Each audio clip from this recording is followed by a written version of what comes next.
Bonjour, voici donc déjà revenu devant la bibliothèque de Jonquière, un bon 2 jours après la manif du 26, et je m'en vais bien sûr vous expliquer ce que je fais ici au juste, mais dans mon char, parce que comme ça au moins il va y avoir un peu moins de vent puis un peu moins de bruit. Fait que là, puis aussi on peut me replacer les couettes. Bon, fait qu'en gros, le premier élément c'est que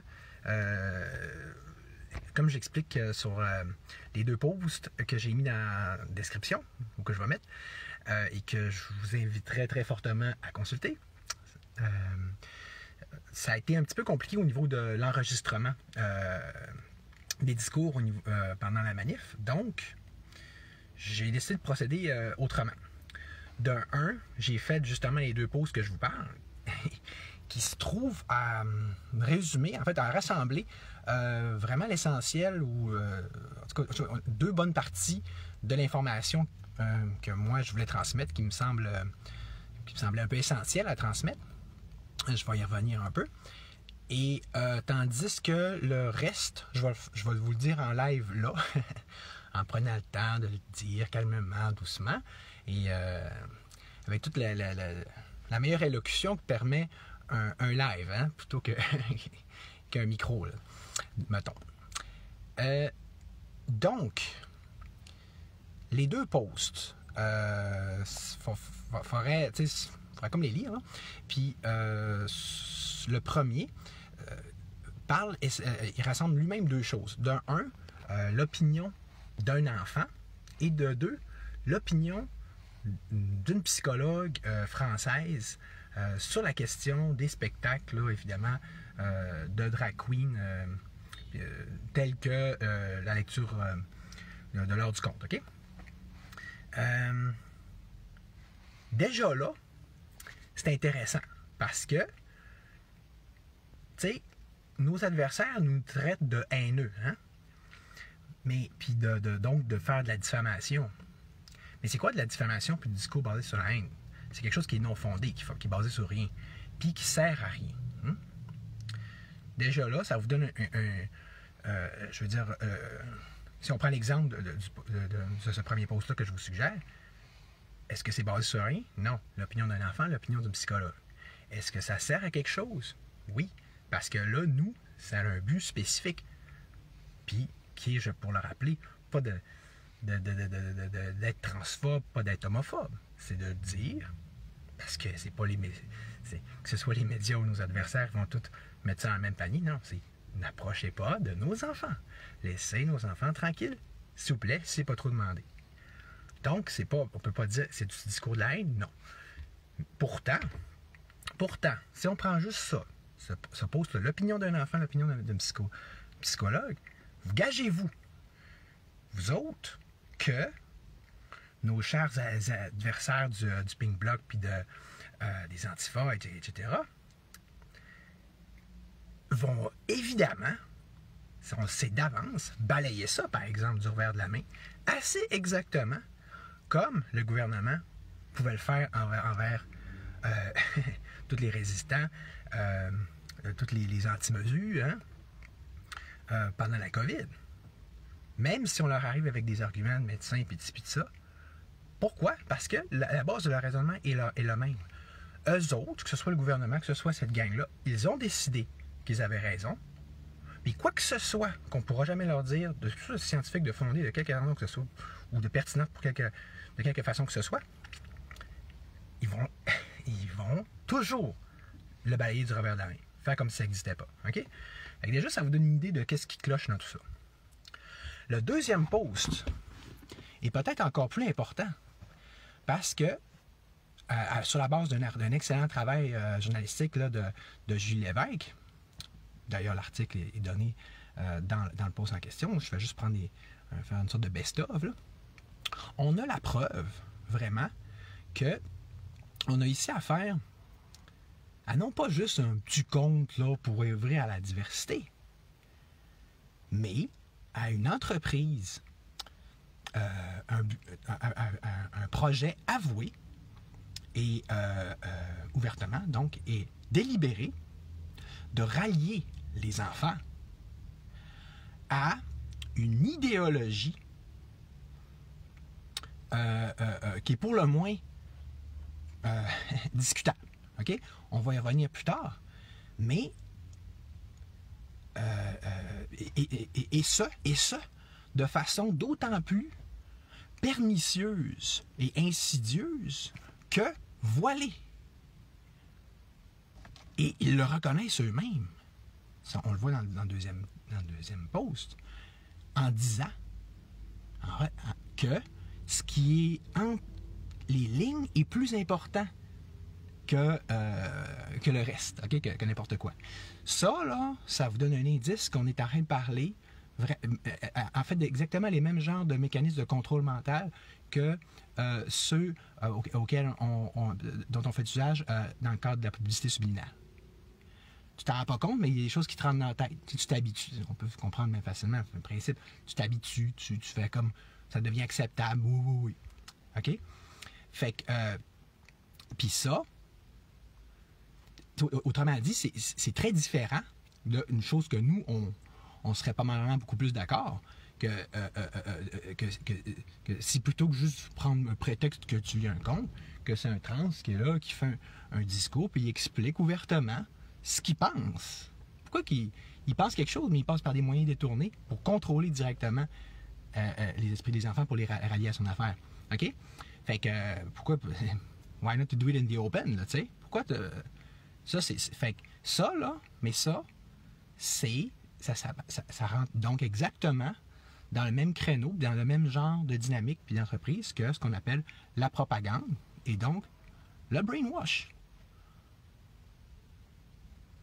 Ce qui est d'autant plus pathétique et condamnable que, je faisais la référence à la publicité subliminale, toute publicité au Québec, en particulier, du moins, puis c'est d'ailleurs un modèle pour le monde, est interdite quand c'est auprès des enfants. On n'a pas le droit de faire de la publicité sur la dernière nouvelle à l'endroit des enfants. Mais vous remarquez, au Québec, aux États-Unis, tu peux, mais c'est ça. Fait que ça montre que, de un, c'est controversé, à tout le moins, puis de deux, que, ben là, ce qu'ils font est techniquement illégal, puis de trois, que... Pourquoi c'est illégal? C'est parce que c'est bien trop facile, justement, j'aurais dire de corrompre, mais tu sais, de manipuler, d'influencer des enfants. Surtout que là, t'es pognes direct en bas âge, n'importe quoi que tu vas leur mettre dans la tête, ça risque d'être là, puis de rester pour un bout, là. C'est de ça qu'on est conscient, puis c'est ça qu'on n'aime pas, genre, tu sais. Plus que les questions du genre, en tant que tel. Fait que... Puis quand un autre signe qu'on parle vraiment d'une vraie campagne de propagande, bien, c'est évidemment le fait que c'est partout à travers le monde, tout d'un coup, là, comme quand c'était le cas de la COVID. Puis c'est dur d'ailleurs de parler. On sait qu'il n'y a pas un programme puis un agenda mondial et possiblement mondialiste en arrière de ça. Mais ça se fait que partout dans le monde, d'un coup, le paf, là, comme on dit qu'il y a un mot d'ordre qui a été donné, c'est l'heure du compte, c'est à plus finir, là. Puis les mêmes mécanismes sont mis en place. Les parents n'ont pas leur mot à dire. Il y a des choses qui se font... fait que ça, les commissions scolaires, les bibliothèques autorisent des choses. Tu sais, c'est ça. On a décidé pour vous. Puis, mais, je veux dire, si tu vois cette entreprise globale-là, ça rend l'accusation de brainwash et de propagande non seulement encore plus fondée, ça montre que c'est d'autant plus réel, concret et dangereux. Fait que déjà là, vous avez un indice de pourquoi moi, qui est chef du Parti libertarien, ou d'autres amoureux de la liberté, pourquoi on monte aux barricades, qu'on s'insurge automatiquement, qu'on raise un flag là, par rapport à ça. Mais c'est que brainwash puis liberté, on s'entend-tu que c'est pas tout à fait la même affaire? D'ailleurs, tu sais, OK, moi, c'est le Parti libertarien, on s'entend. Le Parti libertarien, c'est d'aller plus loin que Duhem, qui est lui-même conservateur, qui lui-même est censé aller plus loin que, mettons, le libéralisme, le Parti libéral. Si on avait des vrais partis libéraux, là, du moins, là, encore, qui sont pas juste socialistes, carrément. Mais ça, c'est une autre histoire, OK? d'aller loin dans quel sens? Dans le sens du respect de la liberté individuelle. Fait que, à ce titre, pourquoi pas rappeler une phrase qui a été historique, en fait, là, qui a été émise par un premier ministre libéral canadien du nom de Pierre-Éliott Trudeau. Non pas que j'endosse la personne ou tout ce qu'il a pu faire plus qu'il faut, mais la phrase est très, très digne puis insigne de c'est censé être quoi du vrai libéralisme. Et rappelons que le libéralisme est censé être la philosophie politique de nos sociétés occidentales. On risque d'ulcérer les gens juste de rappeler ça. L'État n'a rien à faire dans les chambres à coucher de la nation. Lui, il rappelait, il précisait, parce que c'était à l'époque, il s'agissait d'essayer d'expliquer que c'est pas à l'État d'interdire ou de mettre des freins et des bâtons dans les roues par rapport à l'homosexualité ou au mariage gay. Là, on est rendu dans une situation inverse, où est-ce que là, on essaye d'expliquer aux enfants, on peut-tu les laisser, essayer de pas trop les influencer à devenir, que ce soit gay et trans, etc. Mais c'est du pareil au même pareil. Que tu veux aller d'un bord ou de l'autre, pourquoi que l'État ou les autorités publiques, que ce soit les bibliothèques, l'école, devraient commencer à expliquer à nos enfants comment se comporter dans leur vie sexuelle? En plus que du tort psychologique qui est causé en se faisant, voir le premier post. Fait que, tu sais,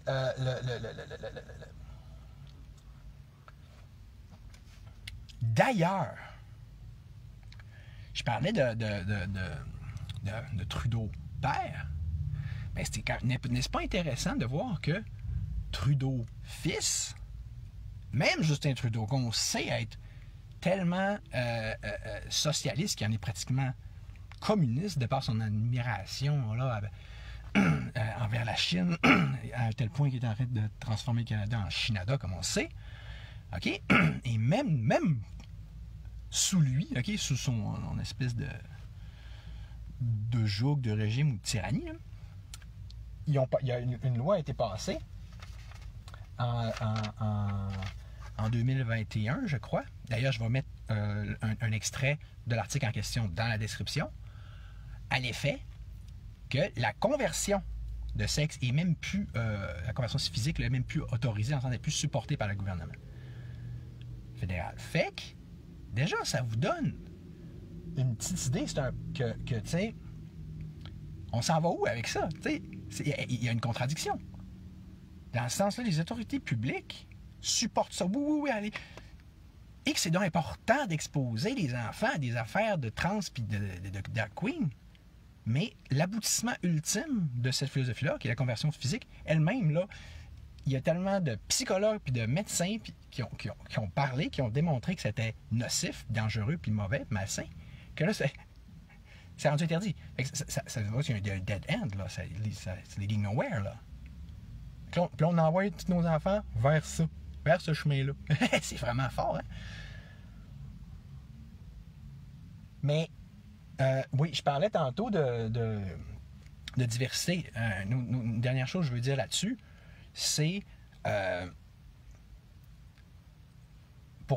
on s'entend-tu qu'il y a une différence, de toute façon, entre la diversité et la pensée unique?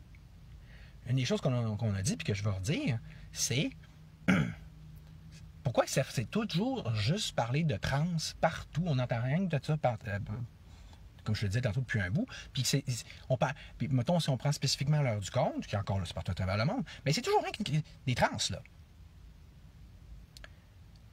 Ce qui n'est pas du tout la même chose que si, comme étant, exemple, quand j'étais à l'école de l'amour de l'abbé, on se disait, ça prend un village pour élever des enfants, puis on va faire du parrainage, puis que chaque personne de l'éco-amour va expliquer aux enfants qu'est-ce qu'il fait dans la vie. Un peu comme dans les écoles, quand on fait venir les parents, puis les parents de chaque enfant d'une classe, puis on dit expliquez ce que vous faites dans la vie. Ça, c'est de la diversité. Tu comprends? La diversité, c'est pas une chose. C'est comme... D'ailleurs, Julie Lévesque... elle-même, dans son article, précisait alors à quand l'heure du compte avec un complotiste dans les bibliothèques du Québec, peut-être que travesti du genre le conte plotiste serait plus attrayant pour notre société à la dérive. Fait que, mais on s'entend-tu, ça va pas se faire parce que derrière ces déguisements d'ouverture à la diversité se cache, on le voit clairement, réellement, une pensée unique. Puis qu'on essaie de nous enfoncer dans la gorge. Comme d'habitude. Alors que c'était pas comme ça avant, même de la part des trans, des queers, des drag queens, OK? Puis encore une fois, je vais citer Julie Lévesque, elle dit dans son entrevue, tout le monde en parle, la drague Barbada prônait l'écoute de la compréhension. Ah non, c'est pas ça que je voulais dire. C'est que. C'est pas ça que je voulais dire. Mais je vais le mettre aussi, finalement, dans mon. Dans la description, puisque je ne l'ai pas avec moi, là, mais elle expliquait que. C'est Mado, en tout cas, une autre drag queen qui, elle, à l'époque, faisait tout au contraire pour ne pas semer la controverse. Puis d'ailleurs, c'est jamais approcher des enfants, tu sais.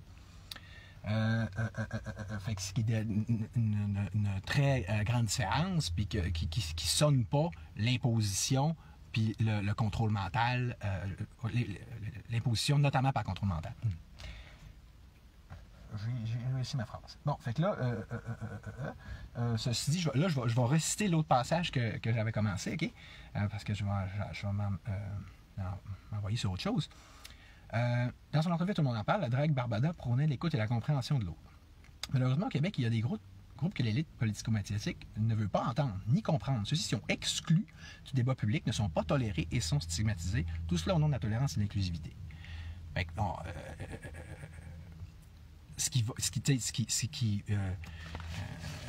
le meilleur exemple de ça, c'est ce que j'ai dit tantôt, quand j'ai dit, ouais, mettons qu'on va leur proposer un conte plotiste, tu sais, une exposition des enfants à des idées complotistes. Oh, je pense pas que ça va passer, hein? Fait que là, c'est là qu'on voit que là, il y a une contradiction encore plus malsaine. Parce que, un peu comme à la COVID, on faisait passer ça pour t'es contre les mesures, donc t'es un méchant parce que tu veux tuer grand-maman. Hein? C'est tout. Tu sais, tu n'es pas un bon citoyen, tu es égoïste, tout ça. Fait qu'on faisait appel à des valeurs comme la solidarité, tu sais, puis tu sais, là, genre ben, tu sais, il disait pas l'obéissance, mais c'est ça que ça voulait dire, tu sais, là, Fait que, tu sais, c'est toujours sous couvert de bonnes et de belles petites valeurs qui sont donc présentables, qui sont donc plus présentables et socialement acceptables. Là, dans le cas présent, c'est la tolérance et l'inclusivité. Mais c'est facile de voir que c'est pas ça. À cause du paradoxe que j'ai dit tantôt, c'est la tolérance et l'inclusivité vient juste dans un sens. Mais c'est pas juste ça. C'est que, regardons, c'est une chose que la parole, mais c'est une autre que l'action. Puis c'est de ça que je veux vous parler. Si nous là, on est supposément les intolérants, les non-inclusifs. Hein? Je vais vous mettre un autre lien en description qui est celui de l'article. Ici, là, en fait, c'était plus précisément là, qui s'est fait arrêter, le gars. OK? Parce que l'article fait référence à quelqu'un qui s'est fait arrêter dans la manif. Il ne dit pas de quelle gang qui était. Parce que ça leur a obligé, évidemment, à avouer que c'était pas de notre gang à nous, mais de l'autre gang. Fait que, tout comme dans l'article, ils ont dit « Ah, ouais, c'est ça, il y avait peu de manifestants de notre gang, beaucoup plus de l'autre gang. » Ce qui est faux. OK, moi, je calcule que, grosso modo, il y avait 3 gangs pas mal égales. Notre gang, les policiers et ceux-là du Pink Bloc et compagnie. Mais honnêtement, s'il y en a une qui était plus grosse, c'était la nôtre. Là. Ça, c'est sûr. Fait que, bon, le mensonge médiatique, on y est habitué. C'est toujours plate à chaque fois pareil. Mais là, on le voit, on voit dans sa contradiction. Puis ce que je veux amener par rapport à ça, c'est que, regarde, que ce soit cette fois-là où c'était un gars, un vrai clown, littéralement, il était déguisé en clown, avec les couleurs de l'arc-en-ciel, évidemment. Puis c'était marqué libérer nos enfants, une faute d'orthographe sur la pancarte, en plus que. C'est quoi le rapport? C'est nous. On peut-tu prendre ta pancarte pour notre manif, tant qu'à ça fait très déjà plus. Mais tu sais, c'était. Mettons qu'on comprend pas que c'était eux autres, comme d'habitude, les fauteurs de troubles. Là. Mais regardez, ici, là, il y avait une autre ligne de police, là. puis de troc là, qui étaient là pour nous protéger, puis une chance. Parce que ça en venait, là. Ça essayait de venir nous écœurer, là, puis de rentrer dans notre espace, par tous les bords, tous les côtés. Nous, on était rassemblés ici, là, OK? Puis, maintenant, écoute, ouais, je vais reprendre mon petit chose. Il y en avait un qui était là, puis qui m'écœurait personnellement, directement à moi, là, en me traitant de nom. Il a fallu que je fasse appel à, excusez, à la police qui était là-bas pour venir le chercher. Là, on me dit, oh, mais c'est un incident isolé, hein? Ben oui. Tout comme c'est sûrement un incident isolé, le fait que François Maléga, lui-même, pour le rappeler, s'est fait attaquer physiquement au sortir de chez lui 2 semaines avant, alors qu'il s'en allait faire la manif équivalente à Montréal, qui s'est fait piétiner ses lunettes, qui s'est fait voler et briser son cellulaire et crever ses pneus. Mais de même, c'est qui les intolérants? C'est qui les violents? Puis vous essayerez de trouver quelqu'un dans notre gang à nous qui fait ça ou qui a fait ça. Puis quand je parle de la gang, je parle de ceux qui étaient là. On se connaît. Ça fait 2 ans qu'on se voit pas mal. Là. Name it. Fait, quand tu dis que c'est pas nous les violents, là, c'est littéralement ça. Tu vas dire, ouais, mais là, mais gars, ça c'était des incidents isolés encore une fois. Ah ouais? Ben écoute, je vais mettre je vais chercher mettre un autre post dans la description, où est-ce qu'on voit un screenshot pris sur la page de Montréal Antifasciste, la page des Antifas, où est-ce qu'ils disent François Maléga a eu une dure journée, la communauté Antifa et Queer du Saguenay, c'est ce qu'il lui reste à faire. Avez-vous dit menace? Avez-vous dit incitation à la violence? Je pense que oui. Mais juste en choisissant les bons mots pour que la police puisse rien faire, sous prétexte qu'il faut que ça soit hors de tout doute raisonnable. C'est beau tout ça, hein? Belle gang, bel amour que le vôtre, hein?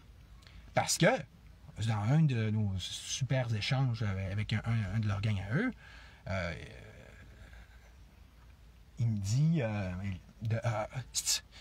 vous comprenez tellement, si vous savez comment on est dans l'amour, hein? Ah oui. C'est ça l'amour pour vous? Puis vous osez vous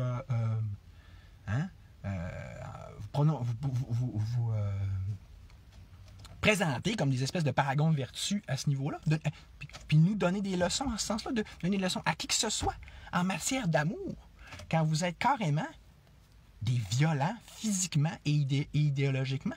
Au fait, ça vous rappelle pas du fascisme, ça? C'est pas... Vous n'êtes pas censé être contre ça, le fascisme, vous?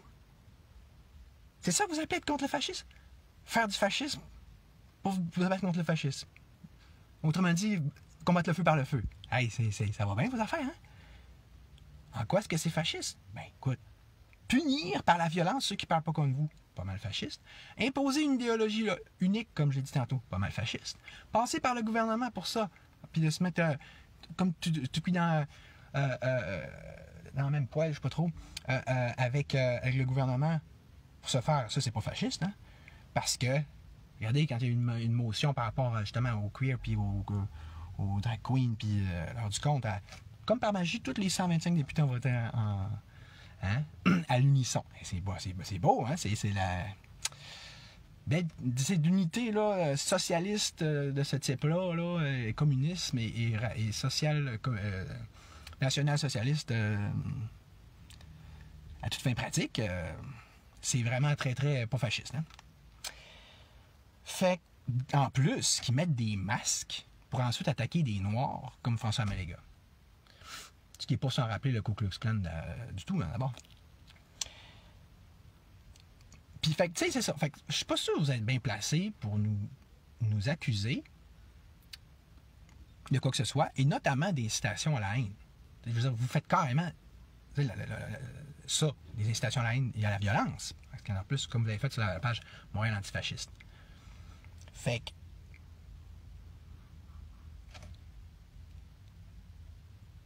que ça c'est ça. Mais c'est pas rien que ça.